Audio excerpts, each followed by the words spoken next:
کیا وقت کے حکمران کو غیر شرعی کام غیر شرعی کام نہ روکنے پر برا بھلا کہا جا سکتا ہے؟ نہیں بھائی، بالکل بھی نہیں کہا جا سکتا، بالکل بھی نہیں کہا جا سکتا۔ اگر وہ غیر شرعی کام کو نہیں روکتا تو اس کے لیے دعا کر سکتے ہیں آپ، یا اللہ اس کو ہدایت نصیب فرمائے، یا اللہ اس کو توفیق دے، یہ ان برائیوں کو ختم کرے، ان نافرمانیوں کو روکے، ان خرابیوں کو دور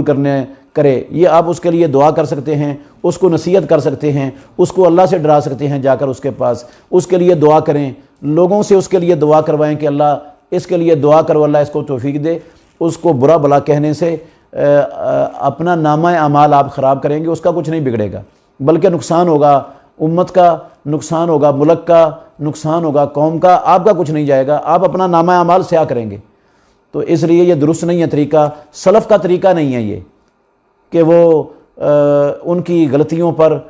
جو ہے نا ان کو برا بھلا کہیں، ان کو گالیاں دیں، بلکہ ان کی اصلاح کرنی چاہیے یا ان کے لیے دعا کرنی چاہیے، جو اصلاح کا اسلامی طریقہ ہے اس کو اپناتے